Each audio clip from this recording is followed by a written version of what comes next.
strength. So let's talk about strength for a minute.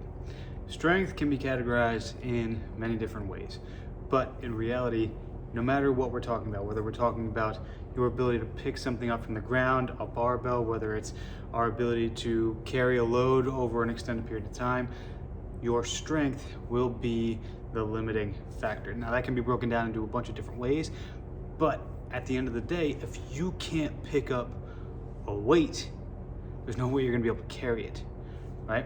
There is a force production conversation that we have to have. So one of the conversations that we're gonna be talking about is limit strength. So your limit strength is your ability to perform a movement or an exercise all out for one repetition, okay?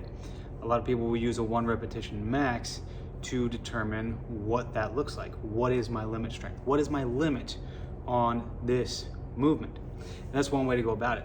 I'm going to show you a different way to go about it today with a piece of machinery where we can actually gauge how much force you're able to pull at your maximal, and we're going to be using a mid-thigh pull to demonstrate that, and then how that will translate into what we do on our deadlift. Okay, so all of these pieces are important to be able to put together so that we can actually talk about what your limit strength is. So the reality is that if you can't do it, you're not strong enough to do it. If you can't open up a jar at home, right? You're not strong enough to do it. You can't create the amount of force to do it. Same thing. Let's say you need to pick something up that's heavy on the ground and move it to another area. If you don't have the strength overall, the overall capacity to do that, it's not going to happen. So really, when we're talking about strength, we're talking about this idea of capacity. What do you have the ability to do?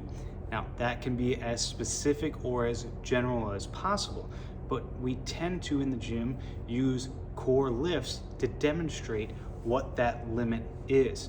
Things like our bench press, things like our deadlift, things like our back squat, things like overhead pressing, pull-ups. These are all demonstrations of things that we would use, exercises and movement patterns that we would use to assess overall limit strength within the body.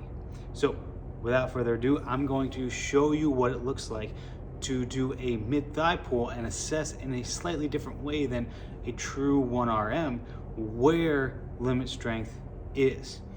So what we're going to do is we are going to set up a different way to assess overall strength to do a mid-thigh pull. And what we're going to do is we're going to create a base here with a piece of metal under to keep this from moving, and we're basically creating an immovable object. That's the whole goal here. We're going to use some rope, some carabiners to create the correct height and attach our bar, and this right here is going to be what assesses how much strength we exert over the exercise that we're going to be doing. Now we're going to turn this on. This lights up. This will read the amount of force that we generate from the mid-thigh pull.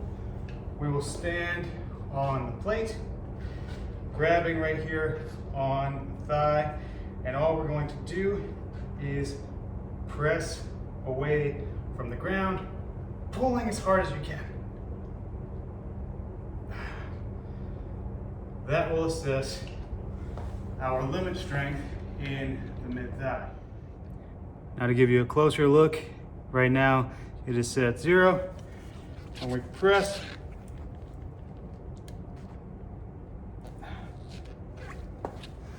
that's what it looks like.